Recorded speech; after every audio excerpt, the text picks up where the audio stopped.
आलमी मंजरनामे से आपको बताएं, कमाला हैरिस ने सदारती उम्मीदवार की हैसियत से नामजदगी कबूल कर ली। मीडिया रिपोर्ट्स के मुताबिक शिकागो में जारी 4 रोज़ा डेमोक्रेटिक पार्टी के कन्वेंशन का आज आखिरी रोज़ है, जिससे मुख्तलिफ रहनुमा खिताब कर रहे हैं। पार्टी कन्वेंशन से नामजद सदारती उम्मीदवार कमाला हैरिस ने खिताब करते हुए कहा है कि इन तमाम लोगों का शुक्रिया अदा करती हूँ जिन्होंने मेरा साथ दिया है।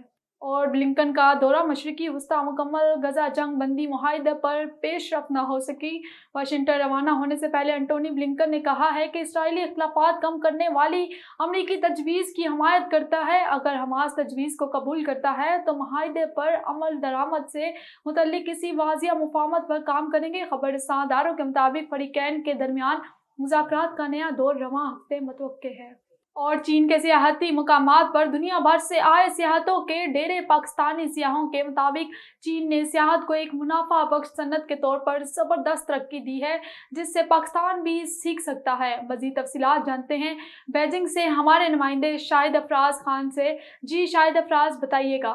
जी, अगर चीन में सियाहत की बात की जाए तो इसे एक बहुत बड़ी इंडस्ट्री का दर्जा हासिल है और लाखों अफराद के ये जो आमदन का ज़रिया है, बल्कि करोड़ों अफराद कहना भेजा ना होगा। चीन भर में जितने भी सियाहती मकामात हैं उनको बाकायदा उनका तहफ़्फ़ुज़ किया जाता है, वहाँ पर सयाहों को राग़िब किया जाता है, जिससे मकामी लोगों के आमदन में भी इजाफ़ा होता है। अगर बीजिंग की ही बात की जाए तो यहाँ का जिसे कहते हैं चीन का सबसे बड़ा जो एक सकाफ़ती वर्सा सकाफ़ती मुकाम है वो अज़ीम दीवार चीन कहलाता है।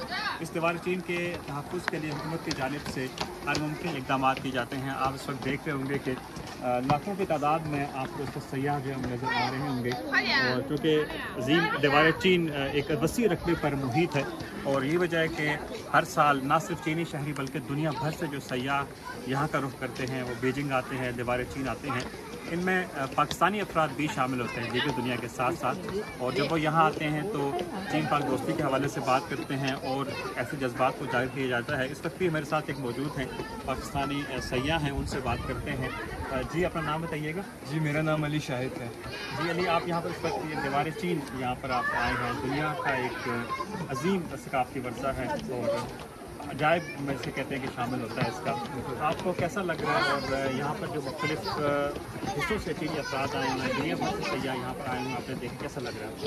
जी, आज से पहले तो मैंने सिर्फ सुना ही था दीवार चीन के बारे में कि ये ऐसे इतने रकबे पर बनी हुई है, लेकिन आज जब मैं यहाँ पर आया और मैंने ये सब मनाजिर देखे तो इंसान दंग रह जाता है कि मतलब ये जो है इतनी कदीम चीज़ है और ये जिस टाइम ये बनी होगी उस वक्त के लोगों ने क्या सोच कर इसे और कैसे बनाया होगा। तो ये मेरे लिए बहुत जैसा कहते हैं कि एस्टॉनिशिंग चीज़ है कि मैं इसको देख के थोड़ा शौक हो गया। बात की जाए अगर सयाहों की तो यहाँ मैंने देखे मुख्तलिफ ममालिक के, मुझे इंडिया, रशिया और ऑस्ट्रेलिया के लोग मिले यहाँ पे अभी तक, जिन्होंने मुझे बताया है कि वो यहाँ पे कितने दूर से आए, कितने शौकीन हैं वो इस सब के।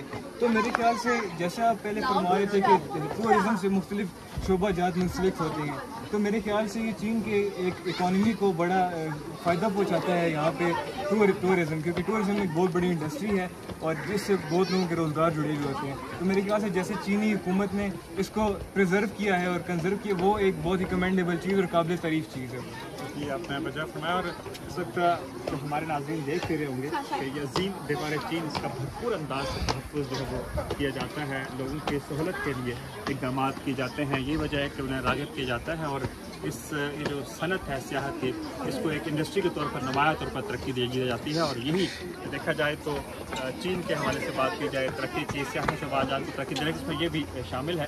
तो यही आज का पैगाम यही था कि सियाहत जो है उसे बतौर सनत तरक्की दी जाए तो ये इंतहाई कारआमद साबित हो सकती है। जी।